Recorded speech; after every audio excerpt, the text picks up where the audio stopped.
Thank you, Mr. President. So it seems China's made some serious missteps here in these negotiations, and Secretary Bessent said earlier you may have goaded them into a tough position here.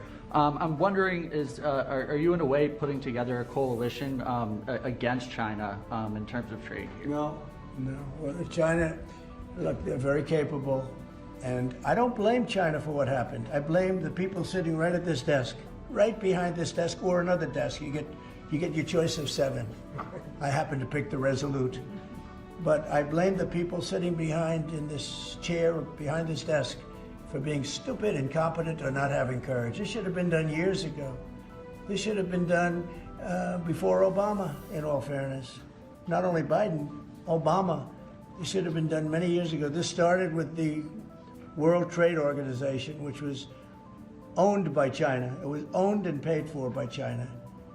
They didn't even have to do things. They considered them a nation that was undeveloped.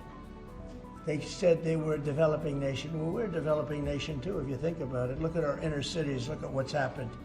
I think we're starting from ground zero there, right? So we're a developing nation too. No, I don't.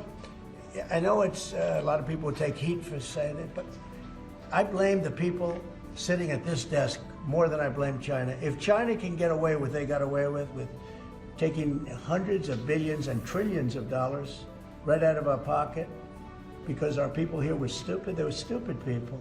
Maybe corrupt, I don't know. I don't know how you could be that stupid. How do you get to be president and you're stupid? But they certainly weren't courageous, and they allowed this to happen. And with Japan and with many other countries that took advantage of us. I mean, we had deficits with almost every country. I used to read these things. First term, I'd read them. I'd actually read the agreements. I'd say, how could anybody agree to this stuff? So certainly they were rough, and they were tough, and they were smart.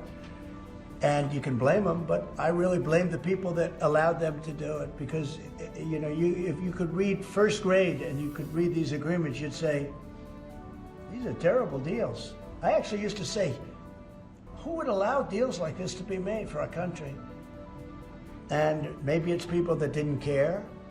Maybe it's people that weren't courageous. Maybe it's people that were corrupt. I don't know.